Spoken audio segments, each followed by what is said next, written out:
Bon, accédons le menu sélection.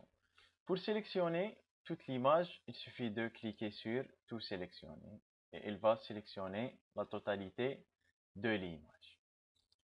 Pour désélectionner une sélection, il suffit de cliquer sur menu, accéder sur le menu sélection, désélectionner. Et n'oubliez pas de remarquer qu'il existe des raccourcis très utiles et très rapides. Pour resélectionner, ça veut dire récupérer la dernière sélection. On entre sur le menu sélection et on active la commande c'est resélectionner. C'est quoi intervertir une sélection? Bon, on va faire une sélection prédéfinie comme ça. Si je supprime, donc il va supprimer la sélection. Bon, CTRL Z pour revenir en arrière. Si je fais intervertir, donc il va inverser la sélection. Donc, il va supprimer toute l'image sauf cette partie. Ça, c'est ce qu'on appelle intervertir une sélection. Bon, on peut sélectionner à partir de la plage de couleurs. Pardon, on va désélectionner. Hop. Sans oublier qu'il y a une tolérance.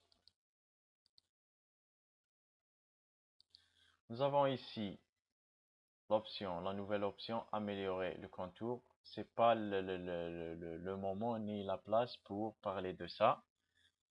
On peut modifier notre sélection.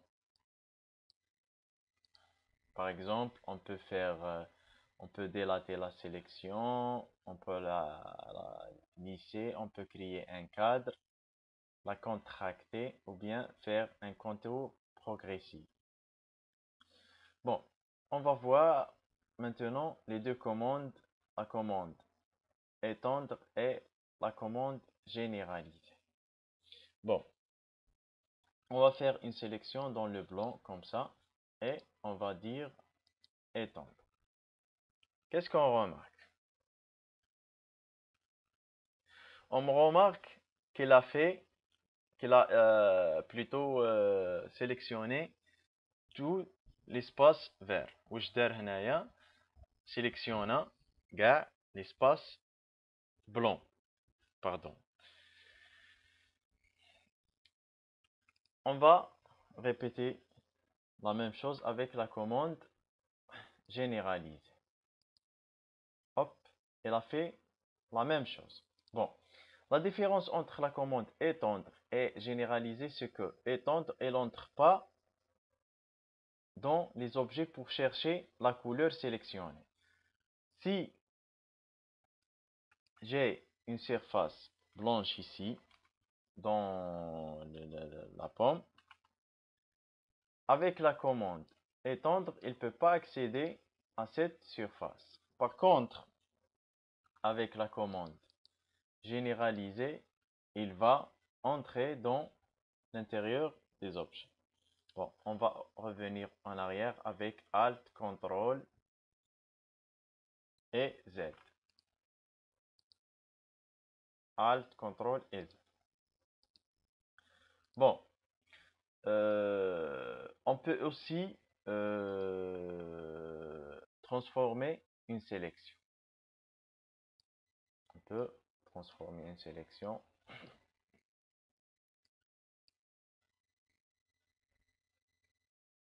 Soit en utilisant le Shift pour ne pas déformer la sélection, ou bien en utilisant le Alt pour modifier la sélection depuis le centre, ou bien les deux pour modifier la sélection depuis le centre et garder ou bien conserver les proportions. On peut aussi mémoriser une sélection, par exemple, je tape pomme. Si je veux récupérer la sélection, j'entre sur menu sélection, récupère la sélection, pomme. Il va récupérer ma sélection. Dans la vidéo suivante, on va avoir un tout petit exercice. Mais avant l'exercice, on va voir les options de sélection. Bon. Nous remarquons que chaque fois qu'on active une sélection, on voit ces 4 icônes. Bon. C'est quoi le rôle des 4 icônes? Je vais mettre le curseur, hop, ça c'est une nouvelle sélection. Ça veut dire qu'il y a une sélection هكذا, une autre, il va supprimer la précédente.